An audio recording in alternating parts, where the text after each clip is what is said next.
क्या सिर्फ अपनी सोच बदलकर जीवन के हर क्षेत्र में सफलता पाई जा सकती है? ये सुनने में किसी सेल्फ हेल्प किताब का नारा जैसा लगता है। लगता तो है। लेकिन क्या हो अगर इसके पीछे कोई गहरा मनोविज्ञान हो?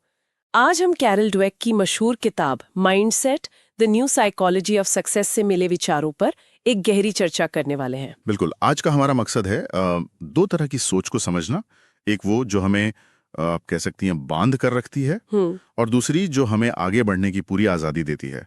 इन्हें ही फिक्स्ड और ग्रोथ माइंडसेट कहा गया है। और हम ये देखेंगे कि ये सिर्फ सोचने के तरीके नहीं हैं, बल्कि ये तय करते हैं कि हम चुनौतियों को या असफलताओं को या मेहनत को भी कैसे देखते हैं। सही बात है। तो चलिए सीधे मुद्दे पर आते हैं। ये दो मानसिकताएं आखिर हैं क्या, और क्यों कहा जाता है कि इनमें से एक हमारी तरक्की की सबसे बड़ी दुश्मन हो सकती है? मतलब सीधी सी बात यह है कि हमारी पूरी जिंदगी इस एक विश्वास पर टिकी हो सकती है कि हमारी काबिलियत क्या है। अच्छा, क्या वो पत्थर की लकीर है या उसे बढ़ाया जा सकता है। यही छोटा सा विश्वास हमारी पूरी हकीकत को आकार देता है। ठीक है। तो चलिए उस सोच से शुरू करते हैं जो हमें बांधती है, फिक्स्ड माइंडसेट। जैसा कि नाम से ही लगता है, ये वो विश्वास है कि हमारी बुद्धि, हमारी प्रतिभा, हमारी क्षमताएं, ये सब जन्म से तय हैं। फिक्स्ड है। हाँ, फिक्स्ड है, इन्हें बदला नहीं जा सकता। मतलब या तो आप गणित में अच्छे हैं या नहीं है, कहानी खत्म। और इस सोच का सबसे बड़ा असर ये होता है कि इंसान अपनी काबिलियत को साबित करने के जुनून में लग जाता है। हर वक्त उसके लिए हर काम, हर प्रोजेक्ट, हर बातचीत एक इम्तिहान बन जाती है, जहां उसे बस ये दिखाना है कि वो स्मार्ट है। तो वो सीखने के लिए काम नहीं कर रहा, बस खुद को साबित करने के लिए कर रहा है। बिल्कुल। यहीं पर चुनौतियां एक दुश्मन जैसी लगने लगती होंगी, है ना? क्योंकि अगर आपने कोई चुनौती ली और असफल हो गए, तो ये आपकी काबिलियत की कमी का पक्का सबूत बन जाएगा। हाँ, मतलब असफलता सिर्फ एक नतीजा नहीं, बल्कि आपकी पहचान पर एक धब्बा है। ये सोच तो इंसान को एक पिंजरे में बंद कर देती है। सही पकड़ा आपने। और इसीलिए ऐसे लोग मेहनत को भी शक की नजर से देखते हैं। अच्छा। उनकी अंदरूनी सोच होती है, अगर मैं सच में प्रतिभाशाली हूँ तो मुझे इतनी मेहनत क्यों करनी पड़ रही है? टैलेंटेड लोगों के लिए तो चीजें आसान होनी चाहिए। वो मेहनत को काबिलियत की कमी का संकेत मानते हैं। एग्जैक्टली। अच्छा, तो ये तो हुई फिक्स्ड माइंडसेट की बात, जो काफी निराशाजनक लगती है। तो फिर इससे बाहर निकलने का रास्ता क्या है? वही होगा ग्रोथ माइंडसेट, है ना? हाँ, ग्रोथ माइंडसेट इसके बिल्कुल उलट है। ये इस विश्वास पर आधारित है कि आपकी क्षमताओं को मेहनत, लगन, सही रणनीति और दूसरों से सीखने की प्रक्रिया से विकसित किया जा सकता है। मतलब कोई भी जन्म से जीनियस नहीं होता है। कोई भी नहीं। ये सोच मानती है कि हमारी शुरुआती प्रतिभा या बुद्धि सिर्फ एक शुरुआती बिंदु है, मंजिल नहीं। बिल्कुल। और जैसे ही ये मान लिया जाता है, खेल पूरी तरह बदल जाता है। सब कुछ बदल जाता है। अब चुनौतियां खतरा नहीं, बल्कि कुछ नया सीखने और खुद को बेहतर बनाने का मौका बन जाती हैं। और असफलता? असफलता आपकी पहचान पर धब्बा नहीं, बल्कि सीखने की प्रक्रिया का एक जरूरी हिस्सा बन जाती है। वो एक फीडबैक है, कोई फाइनल फैसला नहीं। तो इसका मतलब ये है कि ग्रोथ माइंडसेट वाले लोग मेहनत को गले लगाते हैं। वे मेहनत को ही सफलता का इंजन मानते हैं। वे समझते हैं कि महान उपलब्धियां सिर्फ जन्मजात प्रतिभा से नहीं, बल्कि लगातार और अथक प्रयास से ही मिलती हैं। तो यहाँ पर सारा खेल इस बात का नहीं है कि आप कितने काबिल हैं, बल्कि इस बात का है कि आप काबिलियत को देखते कैसे हैं। ये सफलता की पूरी परिभाषा ही बदल देता है। ये सुनने में तो बहुत शक्तिशाली विचार है, पर असल जिंदगी में, जैसे एक स्कूल में, ये कैसे दिखाई देता होगा? स्कूल इसका सबसे अच्छा उदाहरण है। सोचिए, एक क्लास में दो छात्र हैं। एक फिक्स्ड माइंडसेट वाला है, उसे गणित मुश्किल लगता है। वो मान लेता है कि मैं गणित में कमजोर हूं। वो मुश्किल सवाल पूछने से बचेगा ताकि कोई उसे बेवकूफ ना समझे, और अगली बार शायद वो गणित की क्लास लेने से ही बचेगा। और दूसरा छात्र जो ग्रोथ माइंडसेट वाला है, वो छात्र गणित की मुश्किल क्लास को एक चुनौती की तरह देखेगा।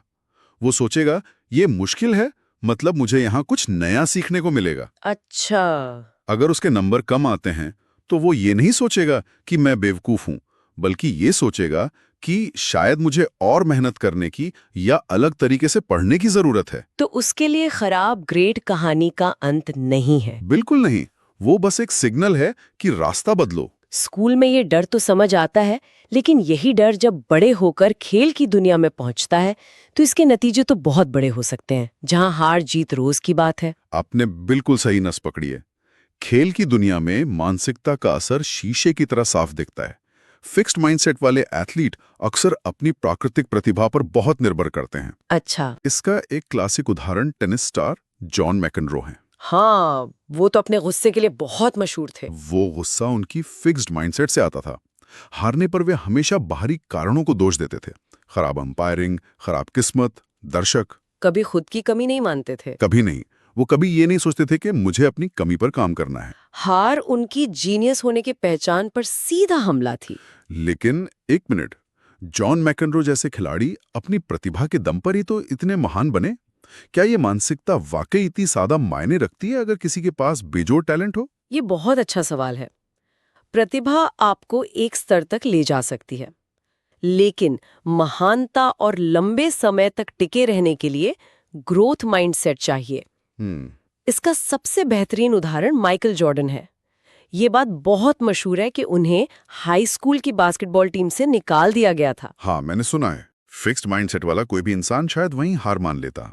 वो सोचता कि मुझ में टैलेंट ही नहीं है। सही बात है। बिल्कुल। लेकिन जॉर्डन ने उस असफलता को अपनी प्रेरणा बनाया। उन्होंने ये नहीं माना कि वो बुरे खिलाड़ी हैं, बल्कि ये माना कि उन्हें अभी और मेहनत करने की जरूरत है। उनका एक मशहूर कथन भी है शायद इस पर। हाँ, उनका एक मशहूर कथन है, मैं अपनी जिंदगी में बार बार असफल हुआ हूं और इसीलिए मैं सफल होता हूं।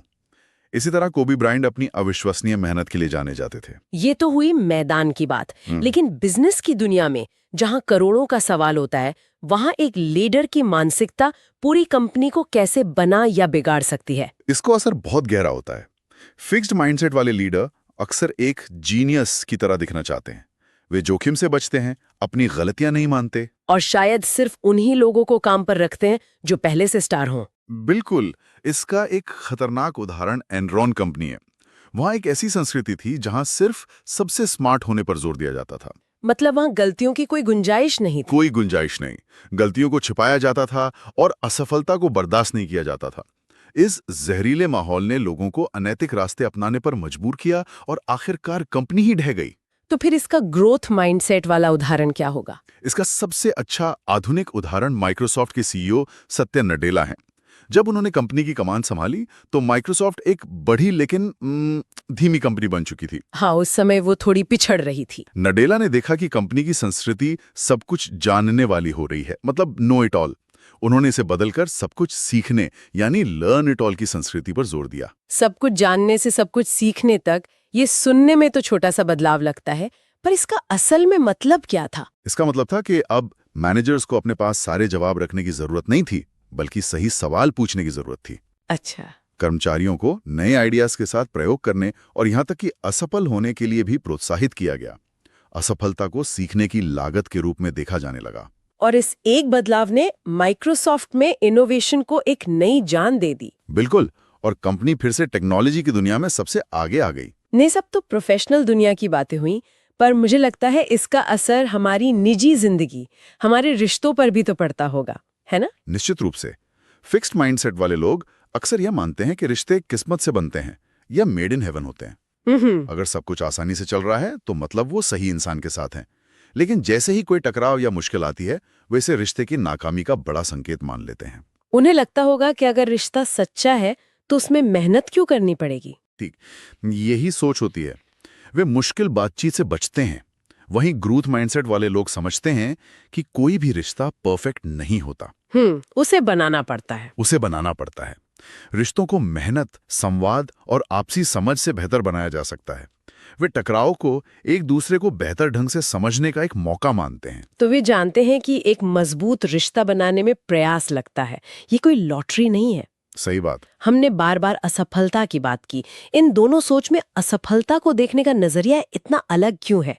एक के लिए ये दुनिया का अंत है, दूसरे के लिए बस एक डेटा पॉइंट। क्योंकि फिक्स्ड माइंडसेट में आपकी परफॉर्मेंस आपकी काबिलियत का सीधा पैमाना है। इसलिए जब आप असफल होते हैं तो प्रोजेक्ट असफल नहीं होता, आप असफल होते हैं। और ये आपके आत्ममूल्य पर सीधा हमला है। हाँ, जो बहुत दर्दनाक होता है। जबकि ग्रोथ माइंडसेट में ऐसा नहीं है। वहां क्या होता है? ग्रोथ माइंडसेट में असफलता का मतलब है कि आपकी रणनीति असफल हुई, या आपको अभी और सीखना है। यह आपकी पहचान पर हमला नहीं है, ये सिर्फ एक जानकारी है।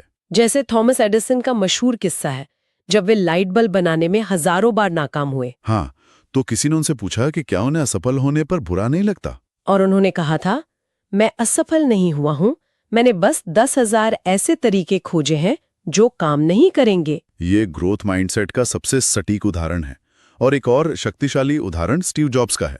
अच्छा, एप्पल वाला? हाँ, जब उन्हें अपनी ही बनाई कंपनी एप्पल से निकाल दिया गया तो ये किसी के भी करियर की सबसे बड़ी असफलता हो सकती थी, लेकिन उन्होंने बाद में कहा कि ये उनके साथ हुई सबसे अच्छी चीजों में से एक थी। ऐसा क्यों? इसने उन्हें फिर से एक नौसिखिया की तरह महसूस करने की आज़ादी दी, जिससे उनकी रचनात्मकता और बढ़ गई। उन्होंने उस असफलता को अपनी वापसी की सीढ़ी बना लिया। ठीक है, ये सब समझ आ गया, लेकिन सबसे बड़ा सवाल तो ये है कि क्या कोई अपनी मानसिकता बदल सकता है? मतलब अगर कोई सालों से फिक्स्ड माइंडसेट के साथ जीता आया है, तो क्या ये बदलना मुमकिन भी है? हाँ, बिल्कुल। कैरल डुवेक इस पर बहुत जोर देते हैं। ये कोई लाइट का स्विच नहीं है जिसे आप एक पल में ऑन ऑफ कर दें। ये एक यात्रा है। ये एक यात्रा है और इसमें समय और मेहनत लगती है, लेकिन ये पूरी तरह से संभव है। तो इसके लिए कदम क्या है? कोई शुरुआत कहाँ से करें? सबसे पहला कदम है ये पहचानना कि आपकी फिक्स्ड माइंडसेट वाली सोच कब और किन स्थितियों में हावी होती है। अच्छा, मतलब अपने ट्रिगर्स को पहचानना? हाँ, ये समझना जरूरी है कि हम सब में दोनों मानसिकताएं होती हैं। हो सकता है आपने काम में ग्रोथ माइंडसेट रखते हों, लेकिन अपनी कलात्मक क्षमताओं को लेकर फिक्स माइंडसेट। तो पहले उन ट्रिगर्स को पहचानें। ठीक है, मान लीजिए कि मैंने अपने ट्रिगर पहचान लिए। अब अगला कदम क्या है? दूसरा कदम है अपनी अंदरूनी आवाज को सुनना। जब कोई चुनौती सामने आती है तो क्या आपके मन में एक आवाज आती है जो कहती है तुम ये नहीं कर सकते, या अगर तुम असफल हो गए तो सब क्या सोचेंगे? उस आवाज को पहचानना। हाँ, उस फिक्स्ड माइंडसेट की आवाज को पहचानना बहुत जरूरी है। और फिर उस आवाज का क्या करें? उसे दबा दें? उसे दबाना नहीं है, उसे जवाब देना है। ये तीसरा और सबसे महत्वपूर्ण कदम है। उस आवाज को ग्रोथ माइंडसेट के साथ एक सचेत जवाब दें। जैसे? जब मन कहे तुम ये नहीं कर सकते तो उसे जवाब दें, मैं अभी ये नहीं कर सकता लेकिन मैं सीख सकता हूँ, या ये मुश्किल है पर यह विकास का एक मौका है। लेकिन ये सुनने में जितना आसान लगता है उतना है नहीं। अपनी सालों की आदत को सिर्फ ये कहकर बदलना कि मैं सीख सकता हूँ, क्या ये वाकई काम करता है? ये थोड़ा किताबी नहीं लगता? आपका संदेह जायज है। ये सिर्फ कहने से नहीं होता, ये एक नई आदत बनाने जैसा है। शुरुआत में ये अजीब और बनावटी लगेगा, लेकिन जैसे जैसे आप जानबूझकर चुनौतियों को स्वीकार करना शुरू करते हैं, प्रयास पर ध्यान केंद्रित करते हैं और असफलताओं से सीखते हैं, आपका दिमाग धीरे धीरे इस नए तरीके से सोचना शुरू कर देता है। तो ये अपने दिमाग को रीवायर करने जैसा है। बिल्कुल। परिणामों के बजाय प्रयास की सराहना करना सीखें, अपने और दूसरों दोनों के लिए। यहाँ ये सवाल भी उठता है कि हमारी ये मानसिकता बनती कैसे है? इसमें हमारे आसपास के लोगों जैसे माता-पिता या शिक्षकों की क्या भूमिका होती है? बहुत बड़ी भूमिका होती है। अक्सर वे अनजाने में ही बच्चों में फिक्स्ड माइंडसेट डाल देते हैं। जैसे जब कोई बच्चा अच्छे नंबर लाता है और माता-पिता कहते हैं, वाह तुम बहुत स्मार्ट हो। ये तो अच्छी तारीफ है, इसमें क्या खतरनाक है? ये तो बच्चे का आत्मविश्वास बढ़ा रही है। पर यह बच्चे को सिखाती है कि उसकी कीमत स्मार्ट होने में है।